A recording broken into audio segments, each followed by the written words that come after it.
just to sort of piggyback on what Dr. Granieri said, as much as this room isn't great as far as sort of an intimate environment, it's also not an ideal room to conduct a workshop in. And so I have to say that when I was asked to do this talk, the first thought that I had is, great, I will do a workshop. And unfortunately, the way that it's set up, it's not great. So I'm going to kind of give you this in lecture format as much as I can, but especially because of the small group size, I really would encourage you to interrupt me to either ask me questions or to give me insight into your own personal experience with workshops along the way. So first I'm going to start with what is a workshop. Many of you in the room may know this already, but I kind of just want to throw out some definitions that are available that I could find on the internet. A set of activities designed to promote learning, discussion, and feedback about a topic or event. A seminar emphasizing free discussion, exchange of ideas, and demonstration of methods of practical application of skills and principles. Another is a brief, intensive course for a small group, which emphasizes problem solving. I want to take a break here and say that Dr. Granieri has labeled these as workshops. I call them workshops because the meetings that I go to call them workshops.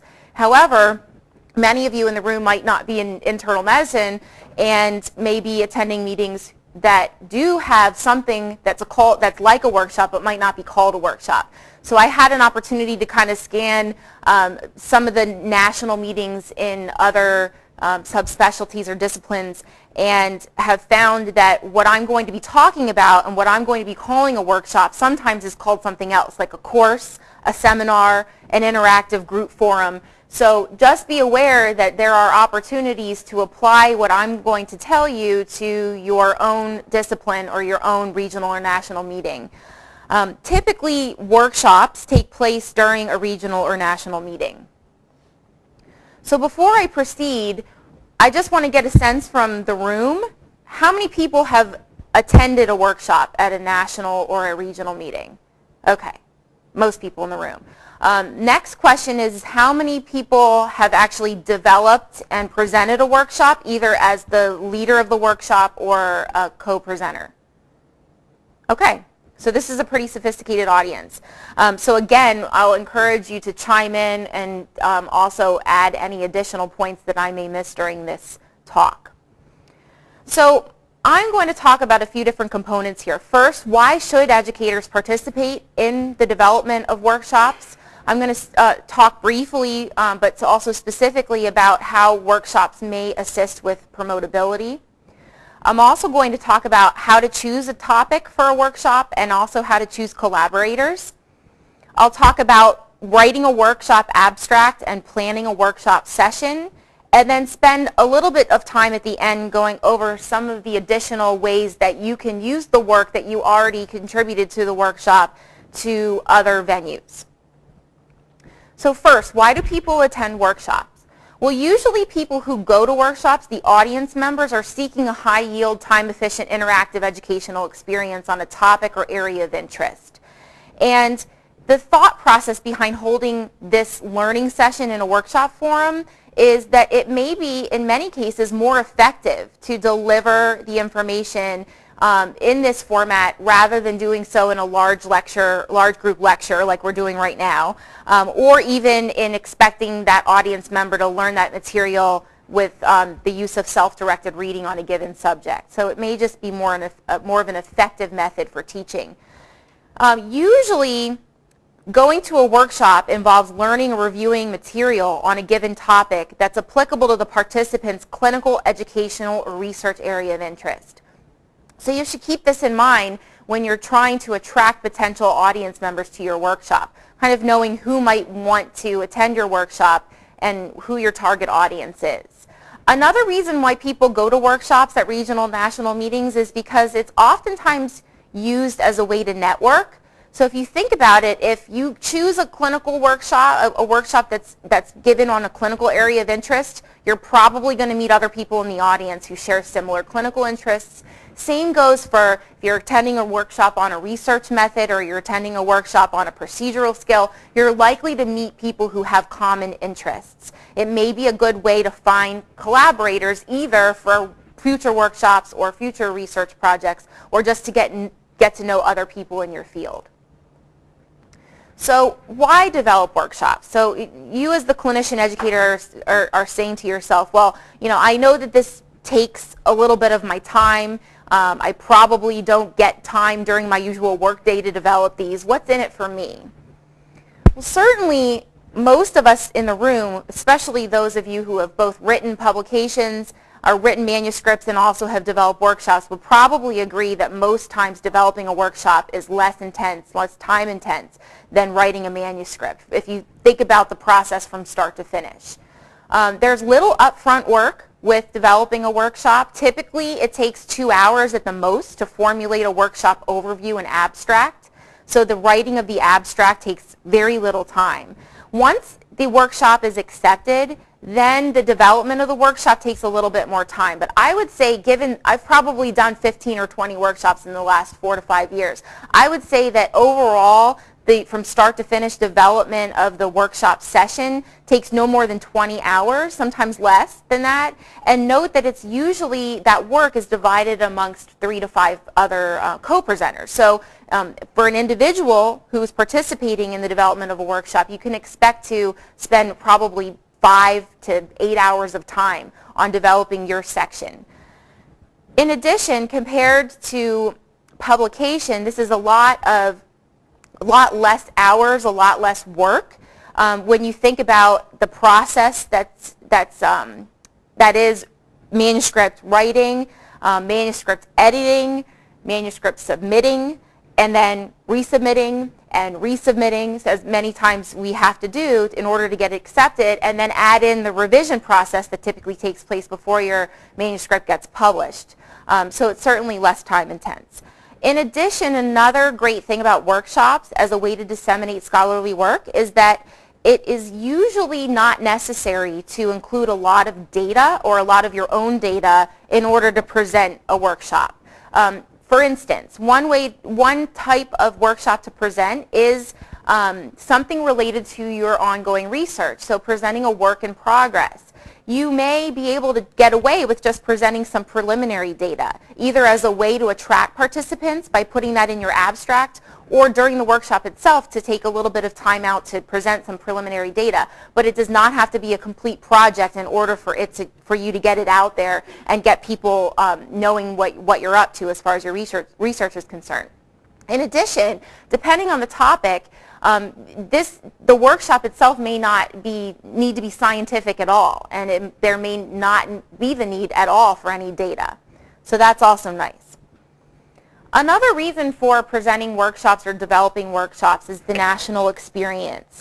So first of all, workshops generally allow you to collaborate with other experts in your area of interest from around the country. That's not to say that you couldn't develop a workshop with people that you're colleagues with at your local institution. You certainly can. But when you're thinking about networking or gaining a national reputation, this is a nice way to be able to collaborate with people outside of your institution. Another great thing about gaining national experience with workshops is it's a way to take the work that you're doing locally and disseminate it. So whether that's an area of interest, like a clinical area of interest that you're known as a local expert for, or it's an area of medical education research that you're working on, so on and so forth, you can take that work that you've done and use workshops as a way to disseminate it, whereas traditionally we might think that the only way to do that is through manuscript writing or publication. Another great opportunity that workshops present themselves for us who are clinician educators and who pride ourselves on our teaching abilities is that it provides an opportunity to hone our teaching skills or practice our teaching skills and in some cases show off our teaching skills in front of a more sophisticated audience. So think about who's going to your meeting. Most of the people who are at the meetings that you're going to are colleagues, whether they're at your level or higher than your level as far as the hierarchy is concerned. So another way of looking at it is sort of the teaching that you do at the regional national meeting may be a little bit of a higher stakes type of teaching than you would do on a local level. And then obviously, which I sort of alluded to already, workshops allow clinician educators to establish a national reputation. And this is one of those things that oftentimes clinician educators scratch their heads about because we all know that we're supposed to establish a national reputation in order to get promoted at our local institutions. And this is definitely one way to begin to gain a national reputation in a given area. So with that segue, I do want to talk a little bit about what is sort of known about promotability and workshops. I have to say that there aren't clear-cut guidelines on how many workshops one would need to do or what they would need to be about that I could find. What I did do is pull some excerpts out of the AAMC guidelines for promotion of clinician educators, which is more of a guideline, which is more of like a recommendation for medical schools, and then I'll spend a brief moment talking about what I could find in the University of Pittsburgh promotion guidelines. So first, the AAMC. To start, they define teaching, and this is a very long excerpt or a very long paragraph of which I just selected a few salient points. So teaching, defined by the AAMC, is any activity that fosters learning, including direct teaching and creation of associated instructional materials. So certainly workshops, this would be applicable to workshops. They list a variety of venues in which to do this. Workshops is specifically mentioned in the AAMC guidelines. They say that certainly included under that as a subheading are invited presentations, for instance a workshop related to teaching expertise, and then another consideration would be presentation in a peer-reviewed or invited forum at a regional or national meeting. So that's what I could pull out of the AAMC as far as workshops was concerned. Another, I think, applicable statement in their promotion guidelines is that they actually recommend that a clinician educator gather evaluations from conference presentations. So again, whenever you present a workshop at a regional or national meeting, evaluation is part of that process. As a presenter, you get your evaluations back, and those would be important evaluations to keep for yourself when you're going for promotion. Okay, so University of Pittsburgh. The word workshop, as far as I could tell, is not in the promotion guidelines. However, I think that the concept of a workshop is definitely within the guidelines for University of Pittsburgh. So certainly for a clinician educator to be promoted in general, they would need to demonstrate evidence of scholarship in teaching, and that would include preparation of teaching materials, being a national panelist, and gaining strong, favorable teaching evaluations. So all of these things could be done through the participation and development of workshops. Interestingly, they break it down by level of promotion. So to go from an assistant to an associate, there's not much mention about national work, although I think that we all pretty much are already participating in national work at the assistant level. For what it's worth, it doesn't actually talk about national work. But to go from associate to professor level, it's definitely stated that there should be leadership in the development and presentation of continuing medical education. So participation in development and delivery of workshops would certainly count towards that requirement. Okay, I want to switch gears and talk about workshop development, and as best I could, I will take you through, or I want to take you through workshop development from start to finish. Before I go down this path, I just want you all to know, and you probably already know this, that there isn't a lot of evidence on how to develop a workshop. I couldn't find any evidence, actually. There are some guidelines posted on various websites about how to do workshops. They're usually from the business world or sort of from a procedural skills standpoint. So I'm just kind of going to tell you what I think the way you should do it, and you could either believe me or not believe me. But this formula has worked pretty well for me in my success at getting workshops accepted and positively evaluated at the national level. So first is choosing a topic. The topic of a workshop can be just about anything. Okay, so I don't want you to sit there and say, well, you know, I don't really have an area of expertise yet, so I can't do a workshop. Or I don't think that my research would really be applicable to the workshop format. So think about choosing a topic in any variety of areas that you encounter on a either professional basis in your clinical work, educational work or research work, or even on a professional/personal basis. So we'll talk about those. Clinical area of interest is a popular area is a popular area to choose a topic from.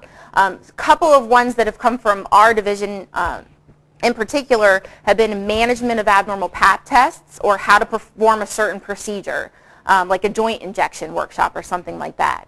The topic can be training related, so residency training related, medical school training related. Some examples, again, from our institution would be behavioral-based interviewing or dealing with the problem learner.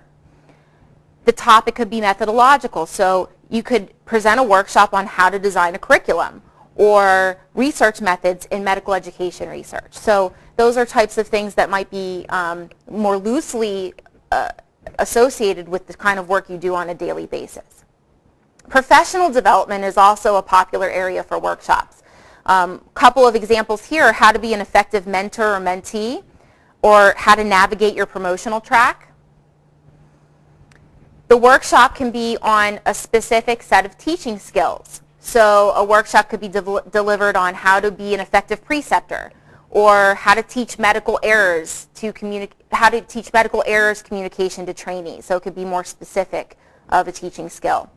Personal professional balance is another great topic area.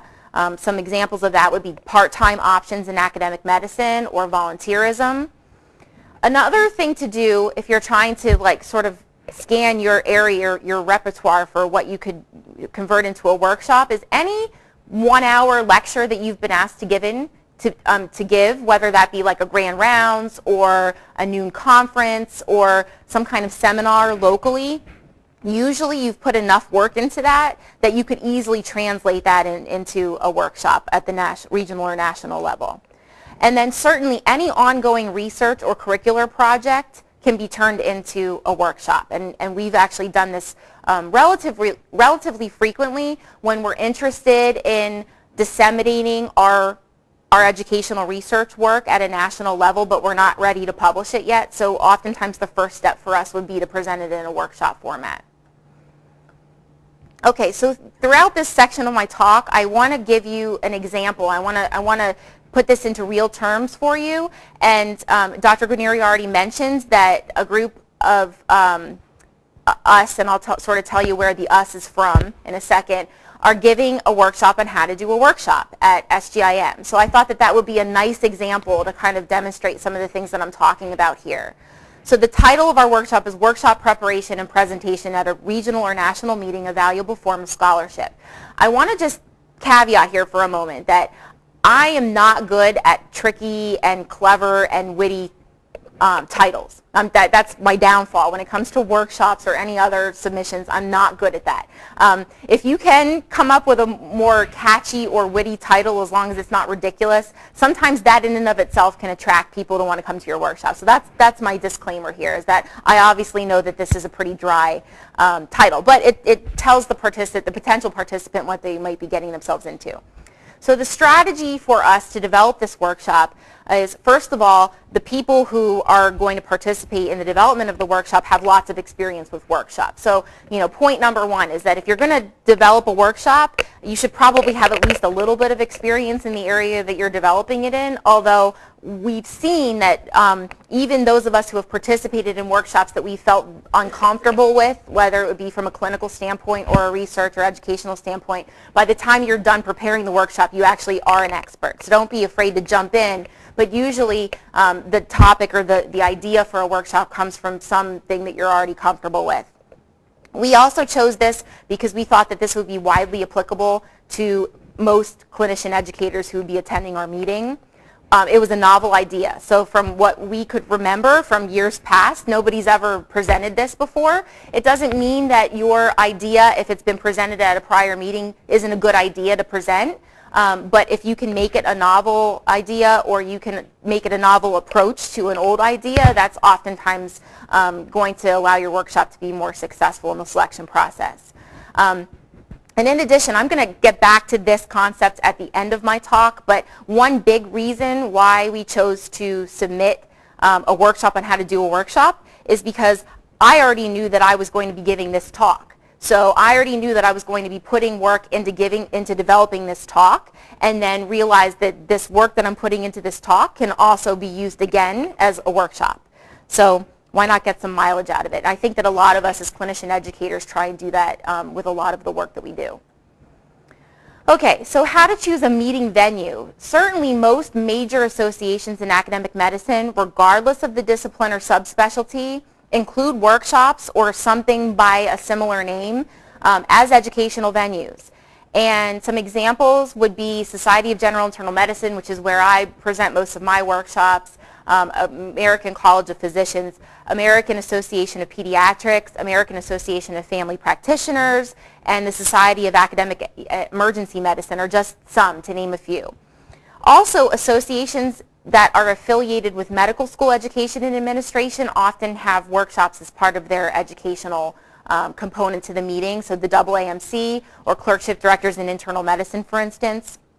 Associations affiliated with residency programs, Association of Program Directors in Internal Medicine, Association of Program Directors in Association of Pediatric Program Directors, sorry, and many other sort of specialized meetings that exist for people who are in residency positions. And then there are plenty of subspecialty associations that we may be part of. For instance, I'm a member of the American Academy on Communication and Healthcare, and those meetings have workshops as well. My recommendation would be to choose a meeting based on the applicability of your topic, the likelihood that potential collaborators are willing to help you with it and are able to attend the meeting, and certainly the impact factor of the meeting that you're presenting it at. So those are some of the ideas.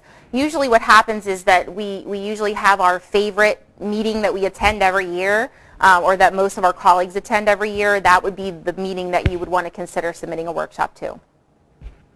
Okay, so for my example, the meeting venue, as I alluded to, Society of General Internal Medicine, the strategy for picking this meeting would be that it's the major meeting attended by general internal medicine academicians. It's a topic that's applicable to most attendees of this meeting, and the potential collaborators that I was thinking of when I was thinking about presenting this workshop, I already know attend this meeting on a yearly basis. So next would be finding collaborators, how to find people to help you with this project. Certainly there are a lot of different ways to go about this. One would be just search within your own institution and pick out people who have similar interests to you or similar areas of expertise. Another would be consider including those at different stages in their career, so that's another component to it. You might want, when you're kind of collecting your collaborators, you might consider having a few people who are at a more junior level, such as fellows or junior faculty, and then having one or two people who have more experience or more of a national reputation, and then everywhere in between. And we'll talk about why that might be a good idea. Multi-institutional collaborators, that I think is a good idea. It's not a necessity, and I don't have evidence or proof that your workshop is more likely to get accepted if you do this. But it is always a good idea to collaborate with people at other institutions for other reasons, so this would be certainly a good opportunity to do that. Oftentimes it's a good idea to choose colleagues that you've worked with before or that you know are going to help you. You could choose national experts in a given area, and you also could find potential multi-institutional collaborators through other associations or groups that you're a member of. For instance, if you participate yearly in an interest group at your national meeting, those might be people that you would consider asking to collaborate on a workshop with, or some other subgroup of a national association in your field. One thing to keep in mind is that depending on the meeting, not not always are the reviewers of your workshop abstract blinded. So that's why I think that one reason to consider who you're going to collaborate with that should be kept in mind is the sort of some of these strategies here, because if the workshop reviewers are not blinded to who's participating, they might factor in who the collaborators are and whether or not they accept your workshop. And in my searching on the internet at various meetings, including my own meeting, SGIM, they don't usually advertise that on the website, whether it's going to be blinded or not blinded. It might behoove you to find out from somebody on the workshop committee whether it's going to be blinded or not. Just keep that in mind. Okay, so for our workshop on doing a workshop, the facilitators, I just put them A, B, C, D, and E. A would be me. B would be a former general internal medicine fellow who was a few years below me. She's currently junior faculty at another academic medical center. Another colleague of mine who was a former general medicine fellow who was a year above me, who's currently on faculty at a VA in Cleveland. Another person who is a general internal medicine fellow, so you're seeing sort of a trend here, who's currently an assistant program director at another hospital or another residency program. And then sort of the senior member on the team would be a current professor of general internal medicine who has an established national reputation. It's Dr. McNeil. She's in the audience. And she's oftentimes part of a lot of the workshops that we submit. So the strategy here is that I have collaborators from 4 different institutions.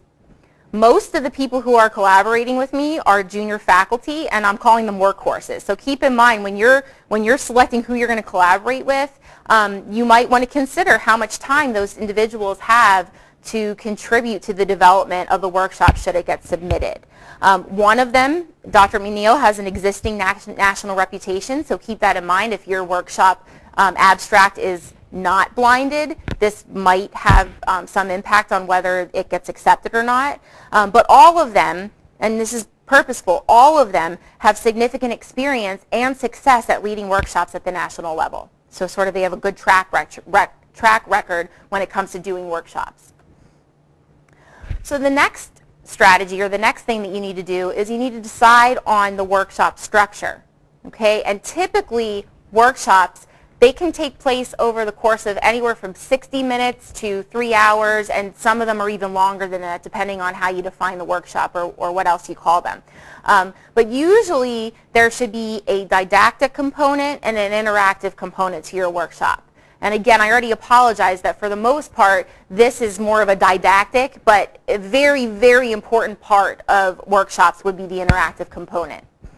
For the didactic component, usually this takes place with the use of PowerPoint slides. Sometimes people do it handout based. Sometimes people do both, so PowerPoint and handouts at the same time. It's important that you know what equipment is being offered to you at your venue. So depending on the meeting, and even depending on the place that the meeting is being held, you need to find out whether they have AV equipment available to you. Sometimes they only have the AV equipment available to you, but they expect that you'll bring your own laptop. So you really should make sure what's available to you before you commit yourself in the abstract process to presenting something in a certain way. Basically, during the didactic component, you want to give participants basic information about the topic, so sort of an overview about the topic or why you're presenting the workshop or why the topic is important.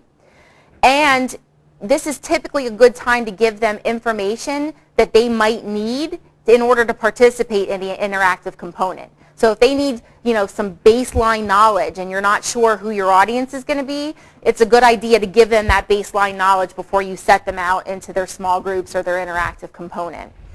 So usually the interactive component is the most important and sort of substantive part of the workshop. And there can be a variety of ways in order to set this up.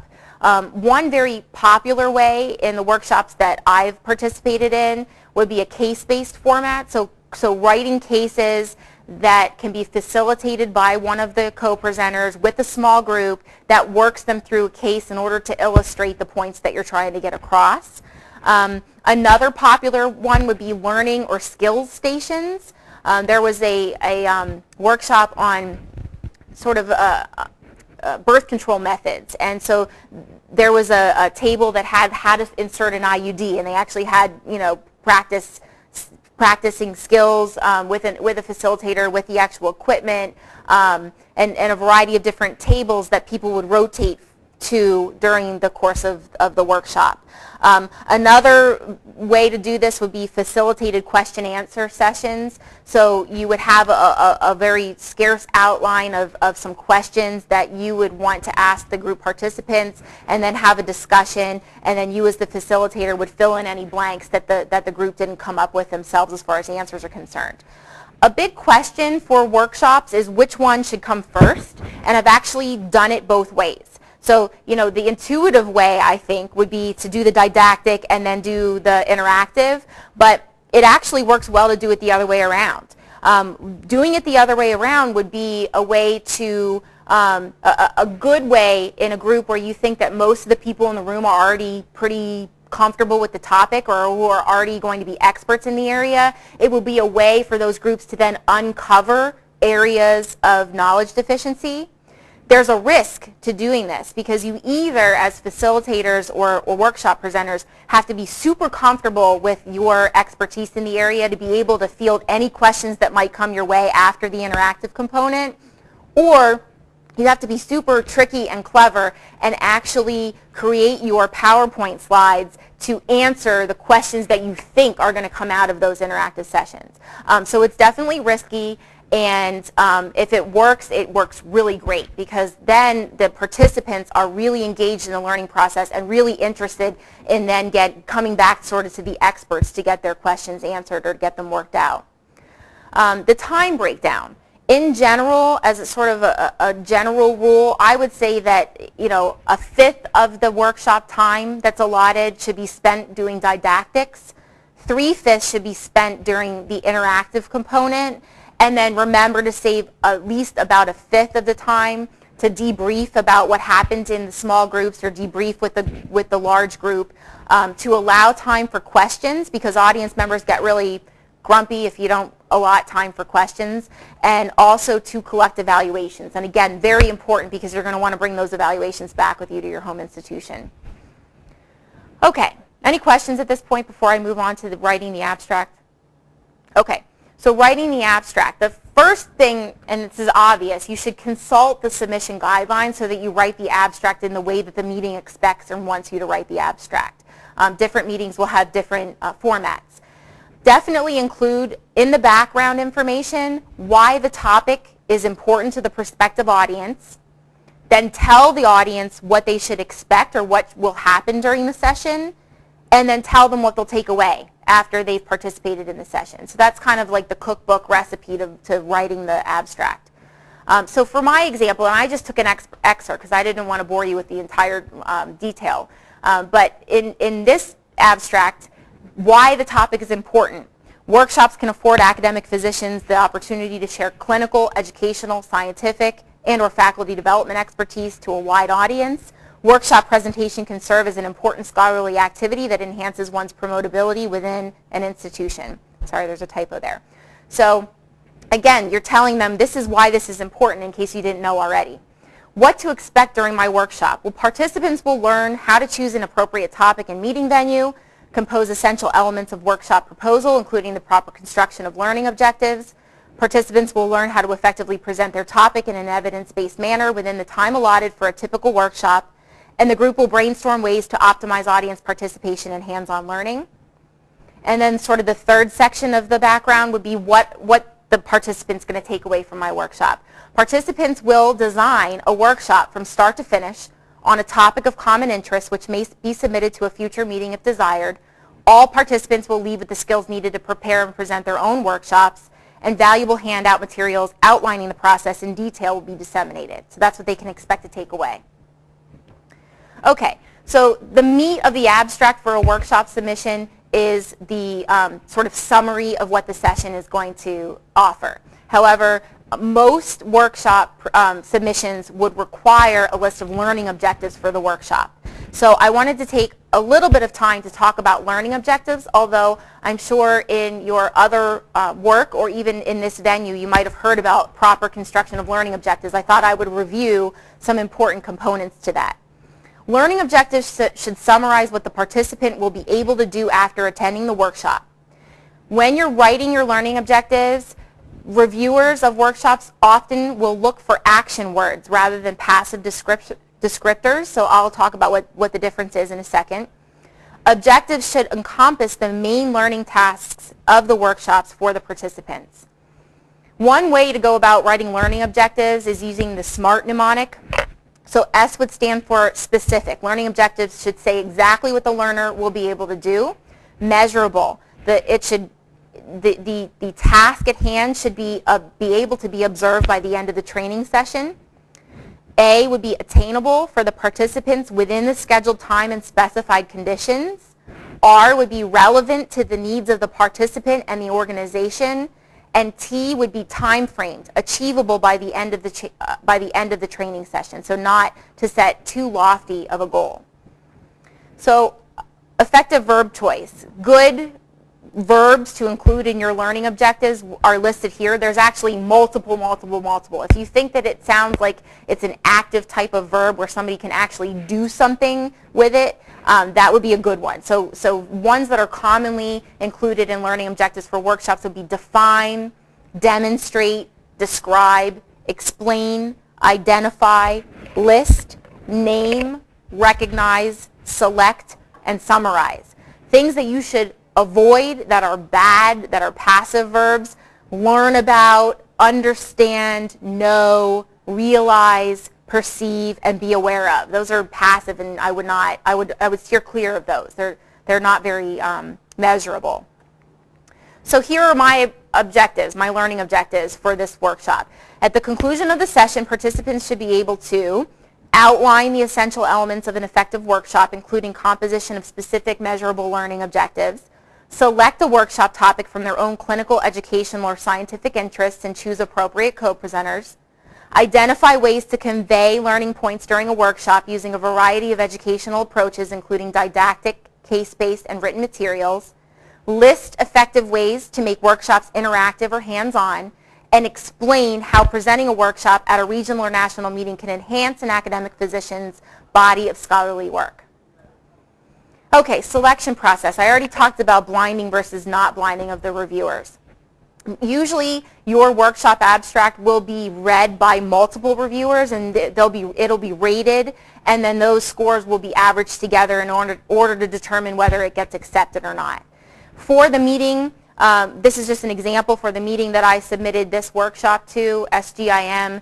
The criteria that they use for judging a workshop are as follows. One question is, to what extent are the learning objectives clearly stated and achievable in the time allotted in the session? So highlighting the importance of good learning objectives. Again, highlighting the importance of good learning objectives. To what extent did the method of teaching and outline of the session match the stated learning objectives? And then finally, how likely is this session to enhance clinical research or educational behaviors of the session attendees? So knowing what the criteria are before you submit it is probably a great idea. Okay, so at this point you think, oh, I'm going to write the summary and I'm going to write the learning objectives, and that was, so much work, and it really wasn't that much work, but you think you're done, and you sort of are, unless it gets accepted. So if you're lucky and you put this work into it, you kind of want it to get accepted. It doesn't always get accepted, and you just kind of have to deal with that. You could always resubmit it next year. You could submit it to another more appropriate meeting. But if it gets accepted, then the real work begins. So the next step is, okay, what are we going to do here? As the leader of the workshop, how do I want to run things at this point? One way of doing it would be, as the leader of the workshop, you could do it yourself. You could completely plan the workshop and prepare all of the presentation materials yourself, and then ask your collaborators for input. Or you could just do it yourself and then meet with them before the actual workshop and say, here's the part you're going to teach, here's the part you're going to teach, here's the part you're going to teach. That could work. It depends on your style. I've actually been a co-participant in workshops where the leader of the workshop chose to do it that way. and that was great because it wasn't very much work for me, and I still got credit for it. But usually, the way that I would do it, and the way that's probably the most time efficient for everyone involved, would be to break the content into definable pieces and assign one to each collaborator based on that collaborator's interests, expertise, or strengths. So example, for my workshop on doing a workshop, here's the breakdown. The didactic overview will take place in a 15 to 20 minute period of time. I'll be the one doing the introduction and the overview of what to expect during the workshop. And then 3 other collaborators will present individual components that we think might be necessary to kind of give as an overview or in a didactic format. So what's the evidence base for workshops as scholarly work?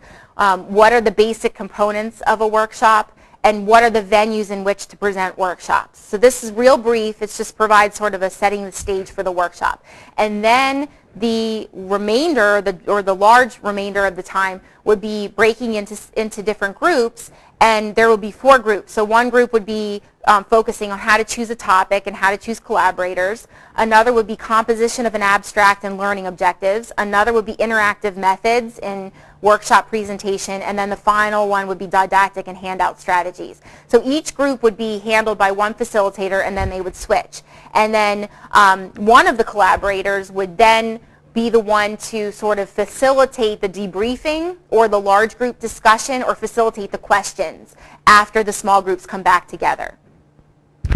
Okay, so preparation. I'm not going to sort of spend too much time on preparation because the preparation that you would do for a workshop is pretty much the same that you would do for any other teaching venue that you would be in charge of, whether that be a case-based seminar here at your local institution, a lecture, so on and so forth. Certainly, material that's presented should be evidence-based if possible. Okay, so if there's evidence that exists on the topic that you're presenting, make sure that you present it and that you know it. And in general, presenters should be expert at what they're presenting. But why I have it in quotations is, again, what I said before, is that you don't actually have to be the world's expert in order to present a workshop. Oftentimes you become much more facile with that area once you've done the work to prepare for the workshop. So you probably are going to be presenting at a sort of a near expert level, but sometimes there will be people in the audience who will know more about that topic than you will, and that's okay, because you can certainly always include the audience members in teaching of the group. That would be one strategy to do it.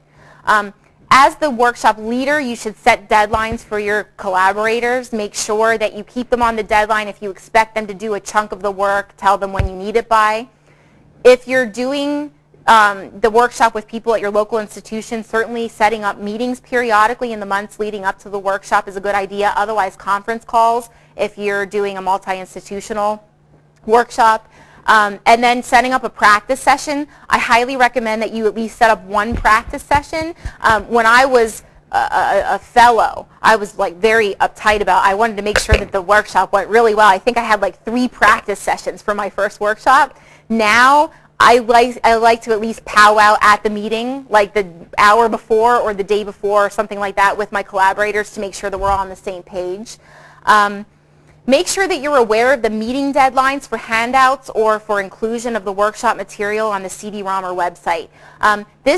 Usually you don't have to have the workshop done until the minute that the workshop needs to get presented, but if you want to have your handout materials or your workshop materials included in the program or on the CD-ROM or on the website, oftentimes the meetings will have deadlines for that, and it's just an important consideration, because if you're talking about wanting to use workshops as a way to disseminate your work or to gain a national reputation, if you get your stuff in that manner, it will go to a larger audience. Perhaps people who weren't able to attend your workshop because of a conflicting workshop at the same time would then have an opportunity to look at your materials. And then remember to prepare take-home material for the workshop where appropriate. Sometimes it's just a matter of putting your PowerPoint slides on a handout and giving it to them.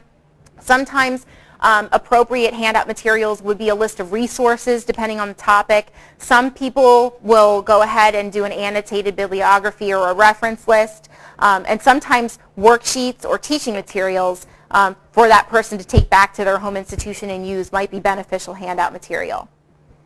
Okay, so by the time you're done with all this, now all that's left to do is deliver the workshop.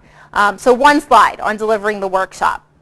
Arrive early to ensure that the room and the equipment are set up to your liking, because the worst thing that could happen is for you to go and expect that you're going to break up into small groups and have the room set up like this, because then you're going to be scrambling to try and rearrange the room.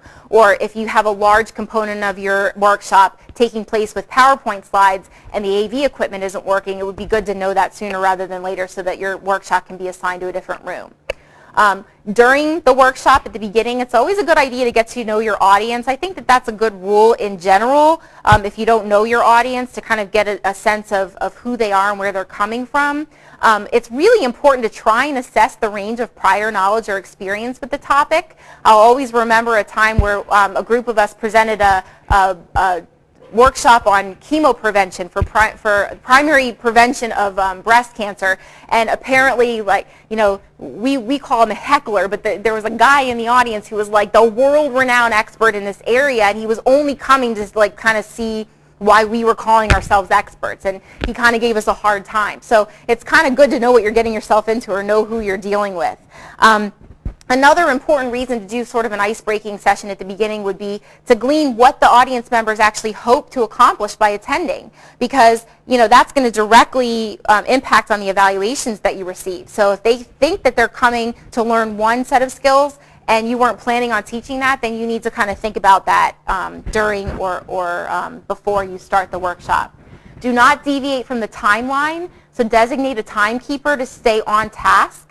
Make sure that you use effective PowerPoint slides and group facilitation strategies, and station someone at the door, at the exit door, to collect evaluations. So if I wanted to collect evaluations for this, I'd have someone standing there to catch Peter and Gary as they were going out the door, because a lot of times for workshop sessions, you might be eligible to win an award for the meeting. Part of what how they decide who gets an award is the number of attendees, and the way that they know that is how many evaluations are collected. But certainly, if you're going to spend all this time and energy into developing a workshop or any kind of teaching session, you will want to have your evaluations so that you can improve your own teaching techniques, and also so that you can use them as evidence of you know, excellence in your teaching abilities if they're positive. Okay. So the last part is, if you're going to do all this work, it's a really great idea to try and use it again. Okay, now in this situation, you know, many of us have been in weddings where we've had horrible bridesmaid dresses, and you're thinking, oh my God, I'm going to spend all this money and I don't have anywhere else to wear it other than the wedding. And these ladies probably, hopefully, have never worn these dresses again. But if you go about it in the right way, you should develop a workshop that you can get more mileage out of. You can get more mileage out of it either by presenting it at another meeting.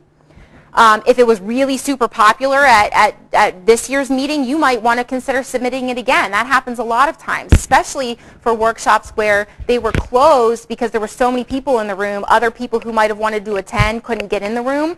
Submit it again the next year, because it'll probably be popular again. You could consider submitting a workshop on a given topic every few years whenever important evidence in that topic area has changed.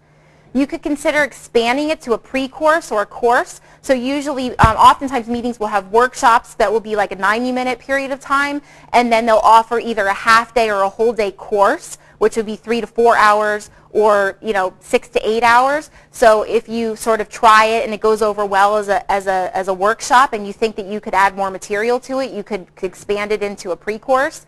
Or you can contract it into a grand rounds, a noon conference, pre-clinic conference, invited lecture, any kind of thing that might be an hour long or something like that.